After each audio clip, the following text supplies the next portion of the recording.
BJP ರಾಜ್ಯಾಧ್ಯಕ್ಷ BS ಯಡಿಯೂರಪ್ಪನವರು ಪತ್ರಿಕಾಗೋಷ್ಠಿ ಉದ್ದೇಶಿಸಿ ಮಾತನಾಡ್ತಿದ್ದಾರೆ. ಏನು ಹೇಳ್ತಾರೆ ಕೇಳೋಣ ಬನ್ನಿ. ಮುಂದುವರೆದ ದೇಶಗಳಿಗೆ ಸವಾಲು ಹಾಕುವಂತ ಹಂತಕ್ಕೆ ನಾವು ಬೆಳೆದಿದ್ದೇವೆ.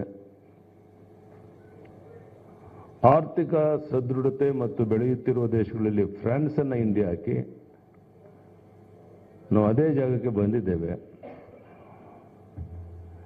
ದೇಶದ ಉದ್ಯಮಿಗಳು, ವ್ಯಾಪಾರಸ್ಥರು ಏಕರೂಪ ತೆರಿಗೆ ಜಿಎಸ್ಟಿಗೆ ಹೊಂದಿಕೊಂಡ ಮೇಲೆ ದೇಶದ ಆರ್ಥಿಕ ಪ್ರಗತಿ ಅಮೆರಿಕ, ಚೀನಾಕ್ಕೆ ಸಮವಾಗಿದೆ ಅಂತ ಹೆಮ್ಮೆಯಿಂದ ಹೇಳಕ್ಕೆ ಇಚ್ಛೆ ಪಡ್ತೇನೆ. ಪುಲ್ವಾಮಾದ ಘಟನೆ ನಂತರ ಪ್ರಪಂಚದ ಎಲ್ಲ ದೇಶಗಳು ಭಾರತವನ್ನು ಬೆಂಬಲಿಸ್ತಾ ಇದ್ದಾವೆ.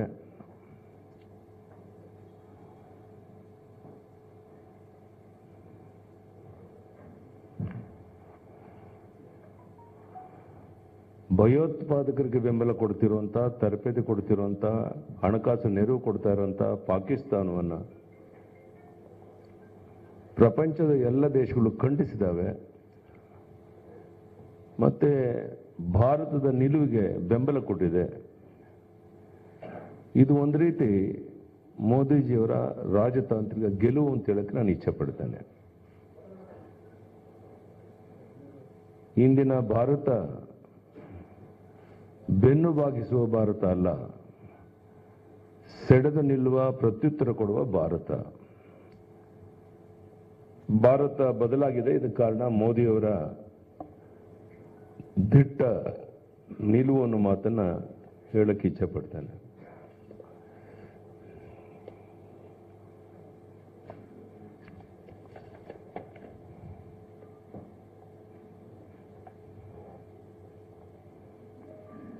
ಈ ಚುನಾವಣೆಯಲ್ಲಿ 4.25 ವರ್ಷದ ಮೋದಿಯವರ ಸಾಧನೆ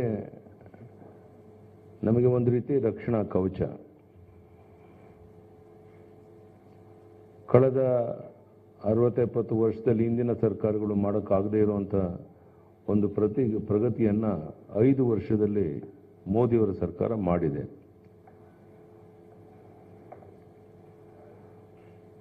ಮೋದಿಯವರ ಅತ್ಯಂತ ಶ್ಲಾಘನೀಯ ಮತ್ತು ನಾವು ಹೆಮ್ಮೆ ಪಡುವಂಥ ವಿಷಯ ಅಂತ ಹೇಳಿದ್ರೆ,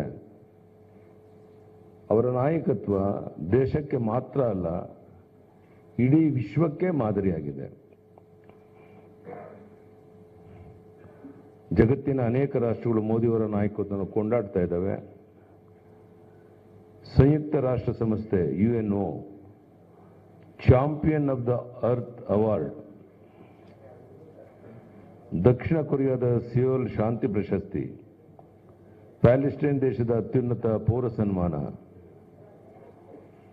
ಮೋದಿಯವರ ನಾಯಕತ್ವಕ್ಕೆ ಇನ್ನಷ್ಟು ಮೆರುಗು ತಂದಿದೆ.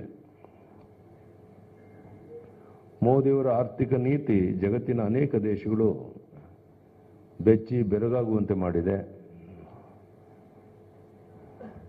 ತಮಗೆ ಗೊತ್ತಿದೆ, 2014ರಲ್ಲಿ ಮೋದಿಯವರು ಪ್ರಧಾನಿಯವರು ಅಧಿಕಾರ ವಹಿಸಿಕೊಂಡಾಗ ದೇಶ ಆರ್ಥಿಕ ಪರಿಸ್ಥಿತಿ ಸಂಪೂರ್ಣ ಹದಗೆಟ್ಟೋಗಿತ್ತು.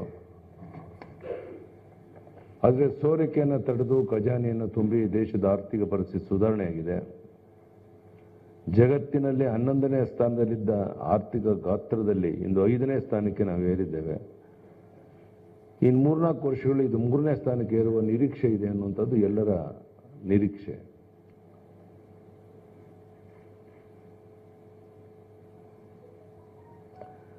ಟೂ ಜಿ, 3G, 4G, ಕಲ್ಲಿದ್ದಲು ಹಗರಣ, ಹೆಲಿಕಾಪ್ಟರ್ ಖರೀದಿ ಹಗರಣ, ಇಂಥ ಹಲವಾರು ಹಗರಣಗಳು ಮಾಯವಾಗಿ ಹೋಗಿವೆ. ಹಗರಣ ಮುಕ್ತ ಆಡಳಿತ ಜನರನ್ನ ನಿಬ್ಬರವಾಗುವಂತೆ ಮಾಡಿದೆ. ಅದ್ರ ಜೊತೆಗೆ ಈ ದೇಶದ 130 ಕೋಟಿ ಜನರಿಗೆ ಒಂದಲ್ಲ ಒಂದು ರೀತಿ ಯೋಜನೆಯನ್ನು ತಲುಪಿಸುವಂಥ ಪ್ರಯತ್ನ ಪ್ರಧಾನಿ ಮೋದಿಯವರು ಮಾಡಿದ್ದಾರೆ.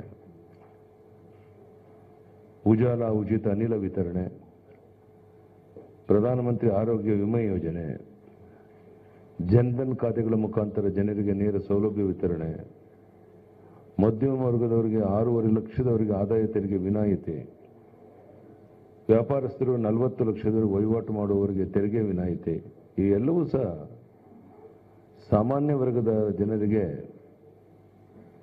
ಹೆಚ್ಚು ಅನುಕೂಲ ಮತ್ತು ಆರ್ಥಿಕ ಲಾಭ ತಂದಿದೆ. ಬಹುಶಃ ದೇಶದ ಇತಿಹಾಸದಲ್ಲಿ ಮೊದಲ ಬಾರಿಗೆ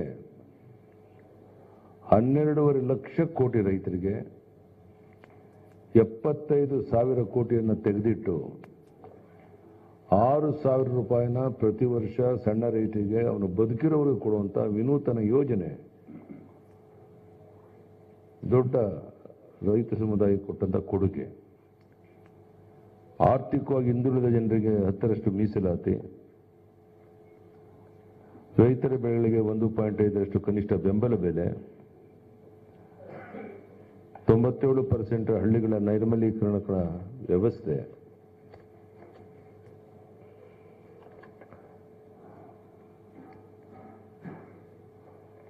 ಸೈನಿಕರಿಗೆ 1 ರ್ಯಾಂಕ್ 1 ಪಿಂಚಣಿ. ಈ ಬಾರಿ ಸುಮಾರು 3 ಲಕ್ಷ ಕೋಟಿ ಅದಕ್ಕಾಗಿ ಮೀಸಲಿಟ್ಟಿರುವಂಥದ್ದು ಡಿಫೆನ್ಸ್ಗೆ.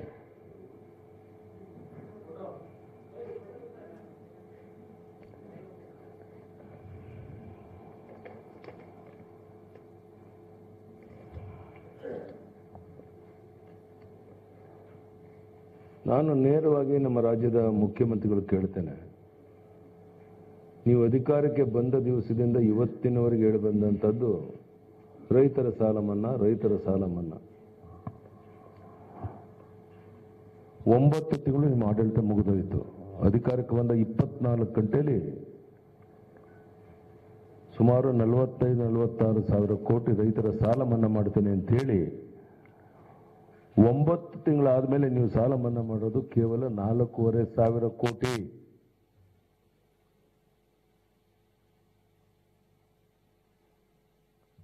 ಈ ಸುಳ್ಳು ಭರವಸೆಯನ್ನು ಕೊಡದೇ ಇದ್ದಿದ್ರೆ 37 ಸೀಟಲ್ಲ 20 ಸೀಟ್ ಗೆಲ್ತಾ ಇರಲಿಲ್ಲ ಕುಮಾರಸ್ವಾಮಿ ಅವರು.